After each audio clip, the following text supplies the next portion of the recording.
Sir জোয়ার ভাটাটা একটু বুঝিয়ে দেবেন, একটু অসুবিধা হচ্ছে। হ্যাঁ নিশ্চয়ই, জোয়ার ভাটা তো।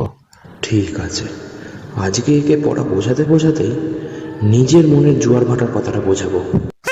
শোনো, এই জোয়ার ভাটা হলো দিনে দুবার করে সূর্য চন্দ্রের টানে সমুদ্র পৃষ্ঠের জল ফুলে ওঠে। এই ফুলে ওঠা হচ্ছে জোয়ার, আবার যখন নেমে যায় এটা হচ্ছে ভাটা। এবার তোমাকে আমি আরো ইজিলি বুঝিয়ে দিচ্ছি। ধরো এটা হচ্ছে তুমি, আর এটা একটা নর্মাল ছেলে। এই ছেলেটা দিনে দুবার করে তোমার টানে তোমাকে স্কুলে দেখতে যায়। একবার যখন তোমার স্কুল শুরু হয়, আর একবার যখন তোমার স্কুল ছুটি হয়। এই যে তোমার টানে দুবার করে যে যাচ্ছে এটা হচ্ছে জোয়ার, আর যখন এই ফিরে ফিরে যাচ্ছি ফিরে ফিরে যাচ্ছে তখন হচ্ছে ভাটা। বোঝাতে পারলাম তো ছেলেটাকে, মানে পড়াটা কি বোঝাতে পারলাম তো? সবই বুঝতে পারছি স্যার, আপনি অনেকদিন ধরেই ট্রাই করছিলেন, কিন্তু একটু লেট হয়ে গেল।